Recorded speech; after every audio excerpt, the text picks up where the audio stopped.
Yes, turbo finally അവർ theatre റണ്ണൊക്കെ അത്യാവശ്യം നല്ല വിജയകരമായിട്ട് തന്നെ പൂർത്തീകരിച്ചിരിക്കുകയാണ്. എന്തായാലും കുറച്ച് എവിടെയെങ്കിലൂടെ റൺ ചെയ്യുന്നെങ്കിലേ ഉള്ളൂ, അല്ലാതെ പൂർണ്ണമായിട്ടും ടർബോ തിയേറ്ററിൽ നിന്ന് ഇറങ്ങി എന്ന് തന്നെ പറയണം. എന്തായാലും ഇനി എപ്പോഴാണ് OTTയിലേക്ക് ടർബോ എന്നെല്ലാവരും ചോദിക്കുന്നുണ്ട്. എന്തായാലും അതിനുള്ള ഉത്തരം അല്ലെങ്കിൽ റൂമറായിട്ട് പറഞ്ഞു കേൾക്കുന്ന ഒരു കാര്യം എന്ന് പറയുന്നത് ജൂലൈ 12 ടർബോ OTTയിൽ വരാൻ സാധ്യതകളുണ്ടെന്നാണ്.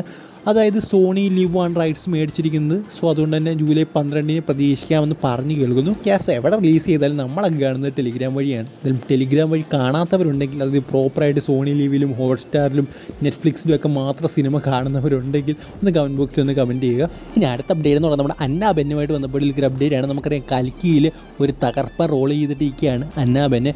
എന്തായാലും ഈ ഒരു റോള് തനിക്ക് തരാൻ എന്താണ് കാരണം, ഏത് സിനിമ കണ്ടിട്ടാണ് നാഗശ്വൻ ഈ ഒരു റോള് തനിക്ക് അന്ന് അല്ലെങ്കിൽ ഈ ഒരു സിനിമയിലേക്ക് തിരഞ്ഞെടുത്ത് എന്നൊരു ഇൻ്റർവ്യൂവിൽ നമ്മുടെ അന്നാബെന്നോട് ചോദിച്ചിരുന്നു. അപ്പോൾ അന്നാബെൻ നൽകിയ മറുപടി എന്ന് പറയുന്നത്, നാഗശ്വൻ ഒരുപാട് മലയാള സിനിമകൾ കാണാറുണ്ട്. എന്തായാലും തന്നെ തിരഞ്ഞെടുക്കാനുള്ള കാരണം എന്ന് പറയുന്നത് അദ്ദേഹം തൻ്റെ കുമ്പളങ്ങ നൈറ്റ്സ്, കപ്പേള തുടങ്ങിയ സിനിമകൾ കണ്ടിട്ടുണ്ട്. സോ അതൊക്കെ അദ്ദേഹത്തിന് വളരെയധികം ഇഷ്ടപ്പെട്ടു. സോ അത് തിരഞ്ഞെടുക്കാൻ ഒരു കാരണമാണെന്ന് അന്നാബെൻ പറയുന്നുണ്ട്. എന്തായാലും വേറെ കുറച്ച് സിനിമകളും തന്നെ കണ്ടിട്ടുണ്ടെന്ന് പറയുന്നുണ്ട്. പിന്നെ അദ്ദേഹം മലയാള സിനിമകൾ ഒരുപാട് കണ്ടിട്ടുണ്ട്, നമ്മൾ കണ്ടതിനെക്കാട്ടി ഒരുപക്ഷെ കണ്ടിട്ടുണ്ടെന്നാണ് അദ്ദേഹം അന്നാബെൻ പറയുന്നത്. സോ എന്തായാലും അന്നാബെൻ്റെ ആ ഒരു കിയാറ എന്ന് പറയുന്ന ക്യാരക്ടർ വേറെ ലെവലായിരുന്നു.